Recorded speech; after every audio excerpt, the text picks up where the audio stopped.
Hello, welcome to the Tech for Good podcast. We are very passionate about two things, technology and our world. In each pod, we will be interviewing some fascinating people, business leaders, but those with a special interest in solving the biggest issues facing humanity today. Think the environment, think healthcare provision during a pandemic, think global social injustice. If you want to know more about technology's immense potential to fix and transform, then you're in the right place.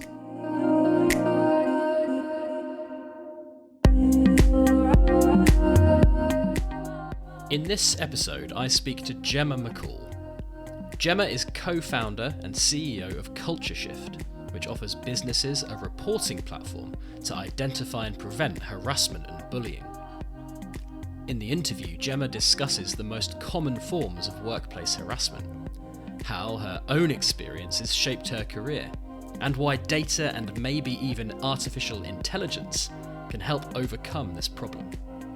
But first, I ask Gemma to offer some insights into how Culture Shift's system works. Back in 2010, the NUS published some research called Hidden Marks, which was research into the experience of female students at university. And that research found that during their time at university, 80% of female students would experience sexual violence or sexual harassment, but only 2% would report it, which is obviously just, there's a gulf between those two figures. So the way that we started was to understand what the kind of barriers were to, the simple kind of barriers were to reporting, because it turned out really difficult to make a report about something at university. You had to walk into an office basically and ask for a form, then go away, fill out that form, and come back in and say, hello, can you help me please? There was no online mechanism for anyone to be able to report something at a time and place that was safe and comfortable for them. So we started out by understanding that and making the steps to reporting just as easy as possible. So we developed the support section, which also helps people define what they've experienced, because that's another thing that people struggle with, which is, I'm uncomfortable with something that I've either experienced or witnessed, but I'm not sure how to define or label it. So support articles are there to help with that process. Then you can either report anonymously or by giving your name and contact details, and someone will contact you then to support you and offer you the different support routes available. The anonymous reporting route is absolutely key, and I think we've found that recently with over the last couple of weeks, kind of as we're recording this, the Everyone's Invited website has been kind of in the news headlines almost daily for the last couple of weeks. And that's because the world is sort of shocked that at this point there are 14,000 anonymous testimonies of mainly schoolgirls sharing their stories of sexual assault and harassment. But they've been able to do that anonymously. So it kind of doesn't surprise me that there are so many testimonies there, because that anonymous, being able to stay anonymous, removes a lot of the fear of reporting. So you can report anonymously or make a named report. And then the organisation is firstly able to kind of better handle your case and offer you support in a faster and more effective way. But what the organisation is also able to do with that data is understand any toxic trends that are within the organisation, so they can identify, whether there's an issue with bullying in the IT department, for example, and then they can take proactive and preventative steps to mitigate that risk and to prevent it from happening again. It certainly sounds really powerful. Some of those numbers you highlighted there, Gemma, are really shocking, aren't they? And disturbing in a way. I mean, you talk about university. Let's talk about kind of the workplace as well. Do those kind of numbers, the discrepancy between the number of women who have experienced this and the number of them who report it, does that kind of translate as well into the workplace? Because you'd almost think a workplace hopefully would be an easier place to kind of talk about these things, right? at the end of our reporting, our anonymous reporting route, you're able to tell the organisation why you chose to report anonymously. And the top 3 reasons are always: I fear the repercussions to my career. I felt like I wouldn't be believed, or that it wasn't serious enough to make a formal complaint. And it's important to say that where our software sits isn't starting a formal complaints process. It is just to access support for what you've experienced, and then ultimately a formal complaint could come out of it. But it's helping people process and live with whatever the experiences that they've had, rather than to instigate formal HR processes. So across the board, we've now got 60 systems live across the UK and Ireland. And those are consistently the top 3 reasons why people choose to report anonymously. So there's we really have to overcome that fear and those barriers to reporting and speaking up and saying, my name is Gemma and this happened to me. I know you're going to believe me. I know you're going to treat it seriously if it's happened. You're going to investigate fully, and that's why I'm happy to put my name to this report. And that culture doesn't exist either within workplaces or within higher education enough now. And that's why I think people are so shocked by the everyone's invited thing, because it's still quite a hidden issue, even though, like the research that I mentioned earlier from NUS, that was done in 2010. So we've known about these figures, and the government know about these kind of figures, and these levels haven't moved really since that time. But this has just recently, hit the news, and so everyone's kind of shocked. But it's not. If you're in this work, that isn't a surprise. It shouldn't be a surprise, though, should it, Gemma? Because as you say, a lot of people have been, suffering and carrying these burdens for many years in silence. Why is it then, do you think, that there hasn't been that kind of discourse in the media or within kind of the business world about these problems? Why do you think that hasn't been the case?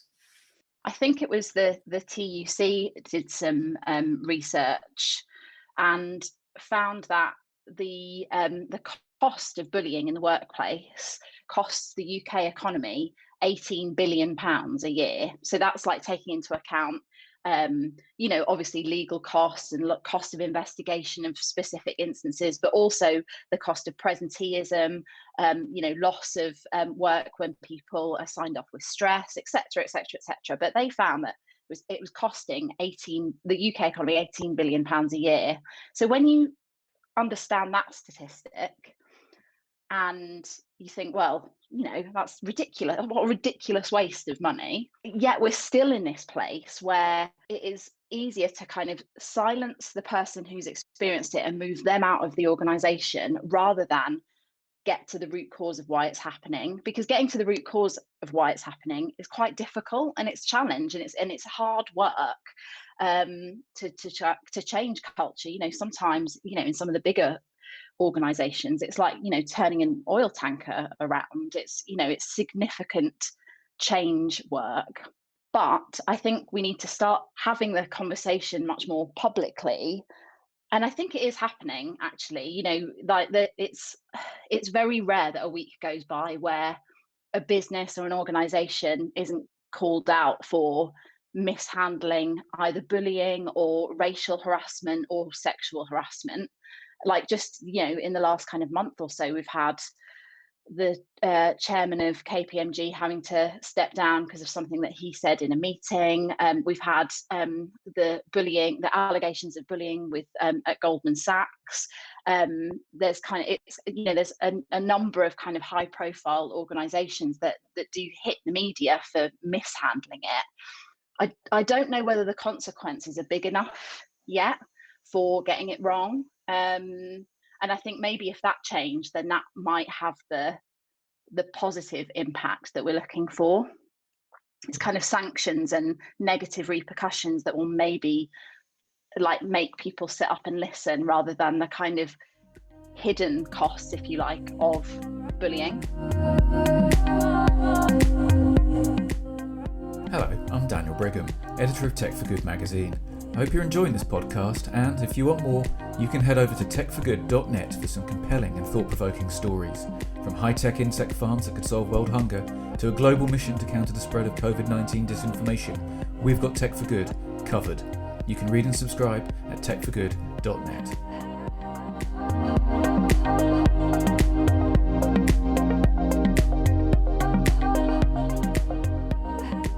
What form does this kind of harassment and bullying most commonly take, Gemma, in the workplace? Maybe you mentioned racial discrimination, areas like that. What are the most common kind of forms of harassment that you kind of learned about in your role, and maybe give us a bit of insight into the impact this can have on people and how damaging it can be?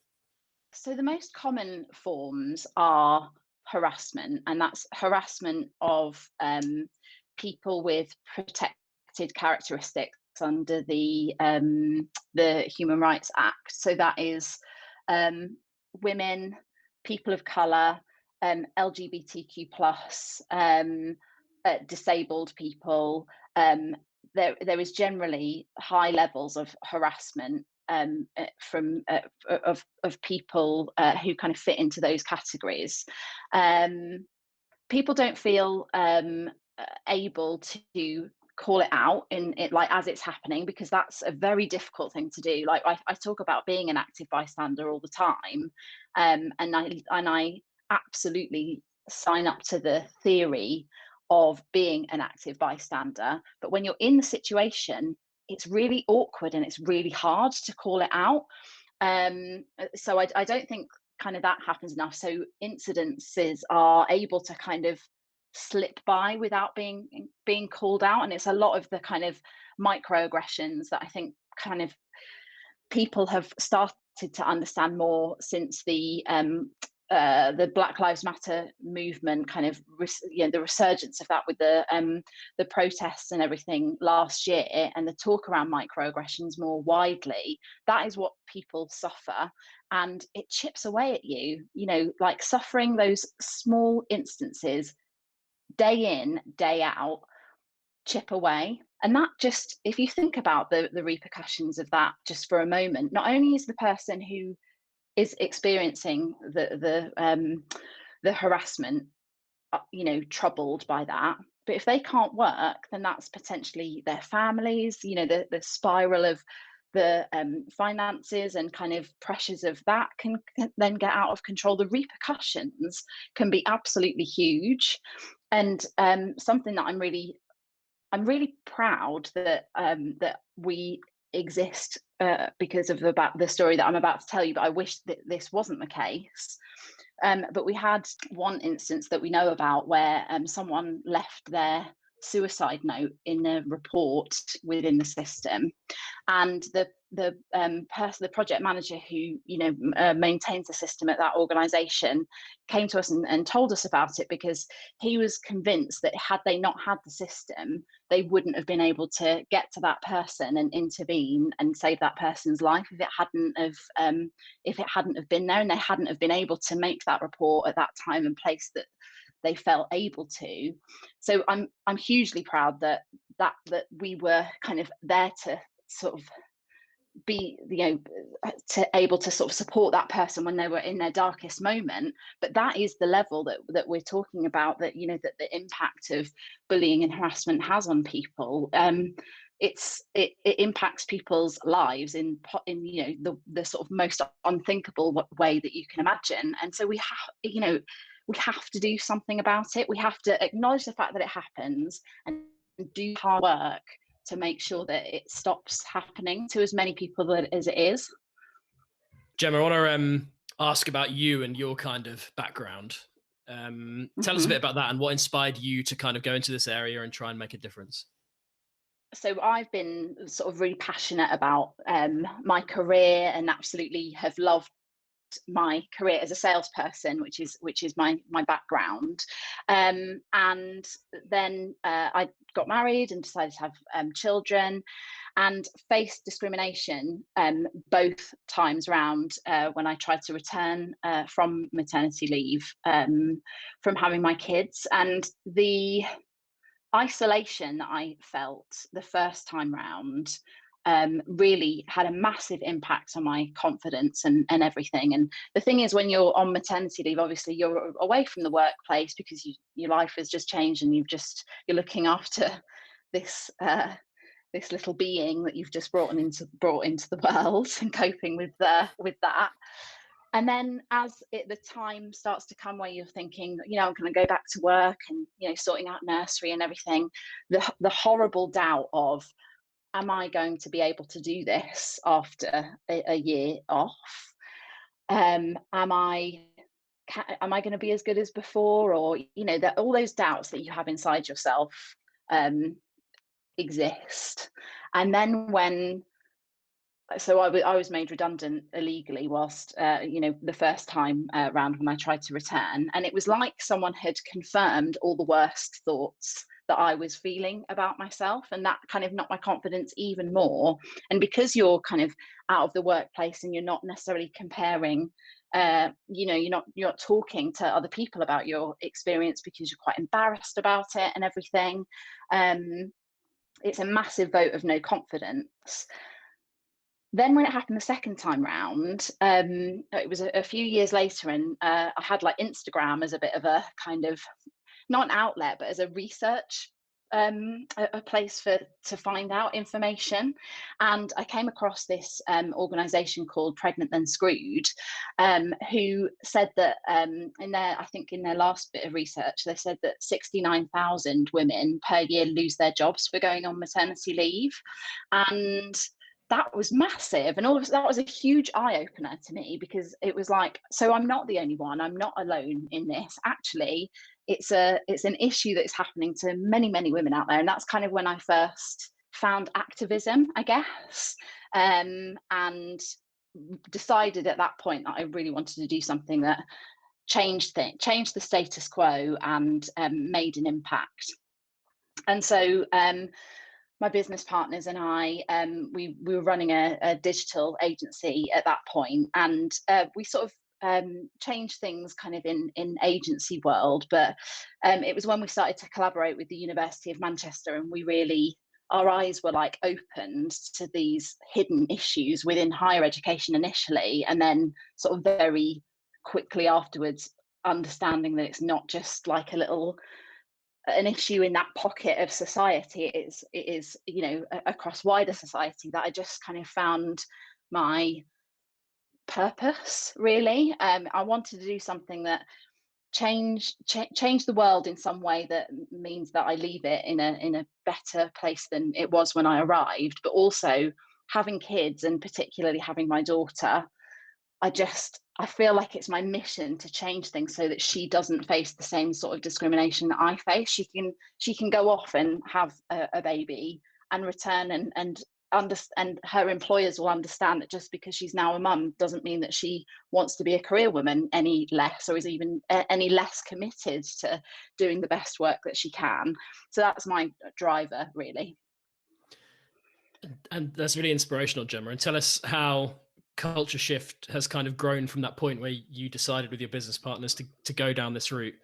What's the journey been like since then? And maybe give us an idea of the kind of scale that the company is operating at now. We launched the system with the University of Manchester back in, I think it was early 2017. And pretty much the sort of week after we launched it, there were a number of the UK's highest profile institutions coming to us saying, please, can you do something like that for us? And then kind of as we were launching the second system, the Me Too movement sparked. And the Me Too movement sort of for me wasn't, it was a bit of an eye-opener in terms of how the world, I think, had kind of woken up and gone, we've been tolerating this for years and years and years, and we're not going to tolerate it anymore. We're going to start calling it out. So that kind of propelled us really to carry on, if you like. there were then a few things that we were involved with that I was really proud of, which is we were recommended in Universities UK kind of best practice in their reports around tackling racial and sexual harassment within universities. Then we worked with the Equality and Human Rights Commission to feed into a couple of their reports, one about racial harassment at universities and one about the helping them with the technical guidance for employers to tackle sexual harassment and harassment in the workplace, which is kind of a bit of a warning shot for employers, if you like, to kind of go, this is what is going to be expected of you in legislation shortly, but you can get your house in order if you follow this technical guidance. So I was really, really proud to be involved with that. And then it's kind of gone from strength to strength as the regulators within certain sectors have kind of had a bit of a step change and have decided to treat cultural issues as seriously as they treat issues around fraud and things like that.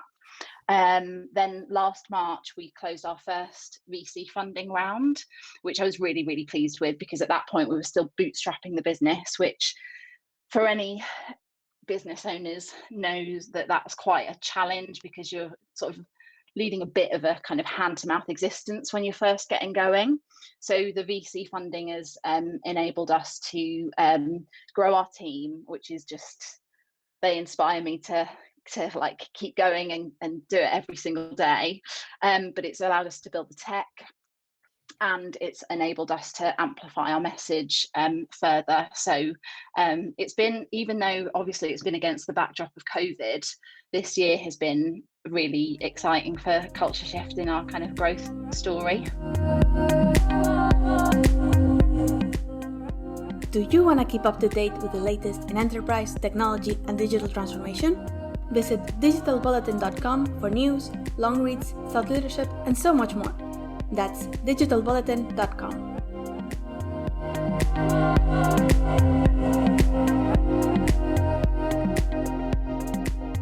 It does feel like we are making progress in beginning to kind of tackle this issue, and obviously you guys are at the vanguard of that. Let's bring it back to kind of technology, and well, not necessarily technology, but the outcomes technology can help deliver. So whether that's providing anonymity to somebody who wants to report an example of harassment, or, as you said, giving an organization data that enables them to see where problems may lie. How big a part of this whole piece does technology kind of play, do you think? I'm not sure whether it's technology, but data is becoming, as you would kind of expect, absolutely vital for organizations to be able to take action. And so what we encourage the organizations that we work with to do is kind of layer up the data that you've got, and because there's the data set that you get through our reporting system, which allows you to see specific instances of harassment or bullying happening in your organization. But it's really important as well to put that together with the data that your recruitment data. For example, if you kind of shared your little black square on social media to say that you support the Black Lives Matter movement and that you are changing your recruitment policy to recruit more diversely, that recruitment might be working, but then put together with your attrition rates, that might help you understand as an organization that you're attracting the people that you want, but then it's not an inclusive environment for them to be in when they get here, so then they're leaving the organization. So being able to kind of layer up the data that you already have within your organization tells a very powerful story, and a story that organizations need to read and listen to. And obviously technology makes that easier, either to collate or to do the trend analysis, but that's the powerful game-changing piece, I think. And in terms of the roadmap of technology going forward, Gemma, it must be pretty exciting to think that with the kind of technological revolution that's happening and that focus on data, as you say, that we can go a lot further to kind of resolving these issues. What are the kind of software and tech trends? Maybe you can share a bit about what Culture Shift are kind of thinking in this kind of area going forward. What are the new things coming up and in the future that will help you do what you do even better? So I think something that I'm interested in, but I'm also sort of equal parts a little bit nervous about, is the role of AI within our software. So there isn't AI in our software at the moment, because it's fine for technology to facilitate and make it easier for someone to report and tell their story. But I think it needs the human interpretation to understand, right, these are the nuances and in what has been reported to us, and therefore this is the kind of support that I should recommend. And I don't think AI is good enough to understand those nuances and interpret the language that someone is using yet. And so that's why we've haven't incorporated it into our software yet. But I do think potentially in the future that could start to happen, and I'm interested in sort of, or we'll always kind of keep an eye on that, and whether that will help us and help people report and get better outcomes. Yeah, we hear that a lot about AI. It's that kind of balance between the potential power of it and that side of it that you talk about, where you're not entirely sure, especially around an issue like this, which is so human kind of centered, isn't it? It's definitely, it's a fascinating one to keep a check on in the future. Gemma, we're nearly done. I just want to ask, sort of on a final point, talk about, because obviously this only really changes when the big organizations really kind of embrace and talk about this issue, whether that's a big business or an academic institution like you mentioned earlier. From your work, and obviously your company is successful, you're engaging more people, you're doing more of this stuff. Do you feel that is going to happen at scale? Do you think businesses are going to engage in this problem properly at scale? Because it's only really once that happens that we can begin to kind of imagine fixing this issue for good, right? Yeah, I don't think they will unless they're told to. So, for example, within higher education, we have a handful of institutions who publish the data that comes through their reporting platform. We encourage all of our clients to do that, because what it helps is another way of removing barriers to reporting. Because if you can say, this is what was reported, this is the percentage of named versus anonymous, this is the reason why people chose to report anonymously, and this is what we've done about it. This is the action that we've taken specifically around the reports, but also this is how we're reassuring you that if you report, we'll do something about it. Like I say, still only a handful of institutions are doing that. I would love to see a day where they have to. So whether their regulator says you have to publish this data on an annual basis, and then we can see the national picture then and go, okay, this is what's actually happening. Let's improve these services so that it can stop happening, or when it does happen, the experience for the victim survivor is better. I don't think it'll happen naturally, unfortunately. I do think that that regulators will have to get involved and make organisations do that, and I hope they do. I really hope that they do, because I think it'll have a really positive impact on society. That was the Tech for Good podcast. Listen, subscribe and rate us on Spotify, Apple Podcasts and Stitcher.